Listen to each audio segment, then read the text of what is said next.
Okay.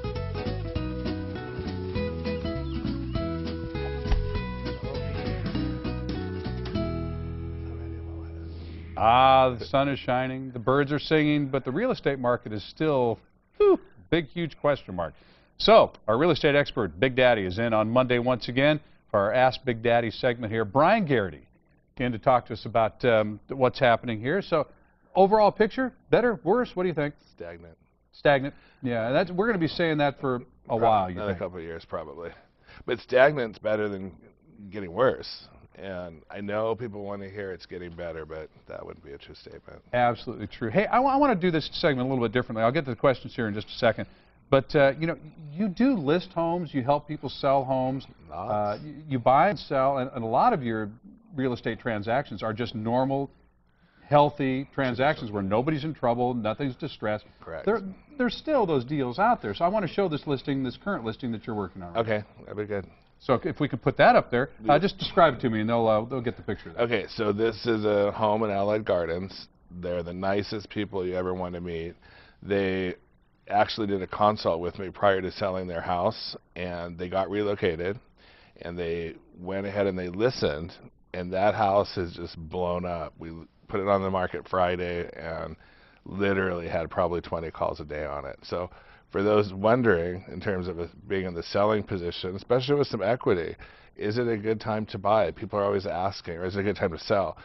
Yes, if you're in an equity position and there's buyers that are out there that don't want to go into short sales, don't want to buy bank-owned properties, want a turnkey property like this, it exists. So this property is not going to last. So if you're out there watching, you see that this looks like it would interest you, I'm sure it's going to be off the market. Allied Gardens is a great area. It's a great little pocket. It's incredibly conveniently located. You can pop right down to the freeway. Exactly what I have on my listing. Is that what you put Yeah, on there, that was really? good. That was because good. my dad lives in an adjacent neighborhood of Del Cerro right up there. He's lived up there. Another great neighborhood. So, okay, a great listing up in Allied Gardens. So again, perfect. they do exist. They do. But let's go to the questions here now, because so many folks really need help. This is Frederick in Hillcrest. I've been advised that if I file bankruptcy, I may be able to keep my house and stay in it for a protracted period of time, up to 1 year. We received a notice of sale, which is on April the 9th. Is this possible? Well, you're going to be able to stay in the house for 1 year. Number one, I'm not giving bankruptcy or legal advice, so let me disclaim that. Understood. But if you do file bankruptcy, it does give you some relief in terms of that sale date would end up being postponed. But the misnomer is people think they're going to file bankruptcy, be able to keep their house, have bankruptcy extend the sale a year or a year and a half. That's not probably going to happen. It would be an exception basis. There'd have to be something else going on in your bankruptcy for that to go that long. So the minute you file bankruptcy, the banks, with their arsenal of its $600 an hour attorneys, are going to immediately file a relief, it's called, to get that house out of the bankruptcy and be able to take it back.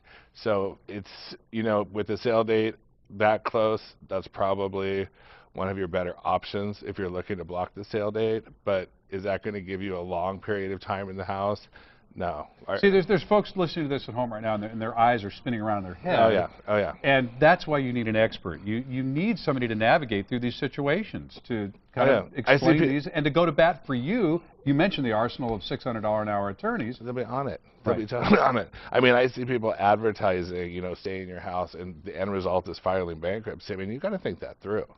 That has long-lasting consequences. More coupled with a foreclosure plus a bankruptcy. You want to talk about your credit score staying low for a very long period of time. Those two together are lethal. Okay, let's question number 2 here by Benita of San Marcos. I did a short sale of my residence 3 months ago. I am now in a purchase transaction and have released all contractual contingencies. Now my lender says that I may not be able to qualify due to the short sale. We are in day 20 of a 30-day escrow. What should I do? It's like an exam question. Okay, it really is. Okay. Let's take the variables here. Let me pull back out. So contractual contingencies, you enter into a contract to buy somebody's home. Typically, it's 17 days that you have to do your due diligence, your appraisal, make sure your loan's going to go through, do the physical inspection of the property, etc., your due diligence. At the end of those 17 days, you're supposed to release all of those contingencies and then your deposit is exposure. So if you put in $15,000, you've released all your contingencies. You have exposed your deposit, or up to 6% of the purchase price, which you wrote the contract at. So that's the first layer on that question. That's a problem. Second layer is, if you did a short sale 3 months ago, I don't know how she made it that far in underwriting with the lender, because you're not going to get a loan. There's a 3-year waiting period for short sales under the FHA program. Conventional and other programs, it's a little bit longer, but FHA does allow you to purchase a home provided you meet all the other requirements after a 3-year period. Bottom line is that looks like a mess, and we'd like to help you avoid those types of things. That's why we'd like you to talk to Bryan Garrity sooner rather than later. If it's a normal sale, a normal buy that you want to make, that's fantastic. Bryan is happy to handle those.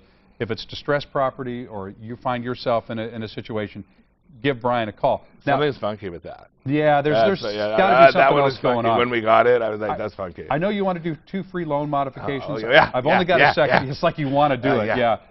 But let's qualify it. So the people that we do the loan modifications for, we have to really believe they qualify. Right. So I know it's hard for people to pre-qualify them. We do. And it's hard for people when they come in to hear you're not going to meet the parameters. And then they kind of get mad at us. I'm only going to put something to the bank that I know is going to benefit you. If I see it's not going to work, we can't take our resources, nor do I want you to get emotionally invested into something that's going to have a bad outcome. Okay, so you'll do that for 2 folks that qualify, and when they call your office, we'll do all the work for it. Doesn't mean people can't call and ask questions, but the first 2 will actually do the physical work for the people that qualify. For the people that qualify. All right. Bryan Garrity, our real estate expert, thank you so much. Happy Monday. Yeah, happy Monday to you. And as always, if you need more information, you go to san diego6.com, click on San Diego Living there, and you'll be able to find Bryan.